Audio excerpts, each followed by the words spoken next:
Tra l'altro qua a WH stiamo un po' scoprendo che voi ragazzi più giovani, no? Ci tenete proprio a portare comunque questo tipo di approccio nei vostri brani, nelle vostre canzoni.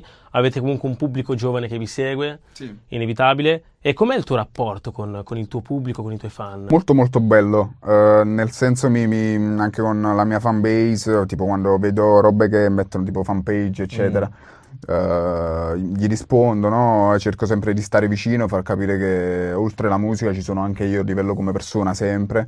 Loro non mi hanno mai lasciato, non mi hanno mai abbandonato, anzi è sempre diventata, ultimamente sta diventata sempre più grande la fanpage, la fanbase, i ragazzi che mi seguono, anche di età grande. Tipo l'altra volta andai da Media World, c'era una signora che mi riconobbe e mi chiese un video per il figlio, no? Nel senso, vedo anche questa crescita a livello della mia fanbase. Che si sta aprendo proprio Sì, anche sì, a sì, target di sì. età più alta.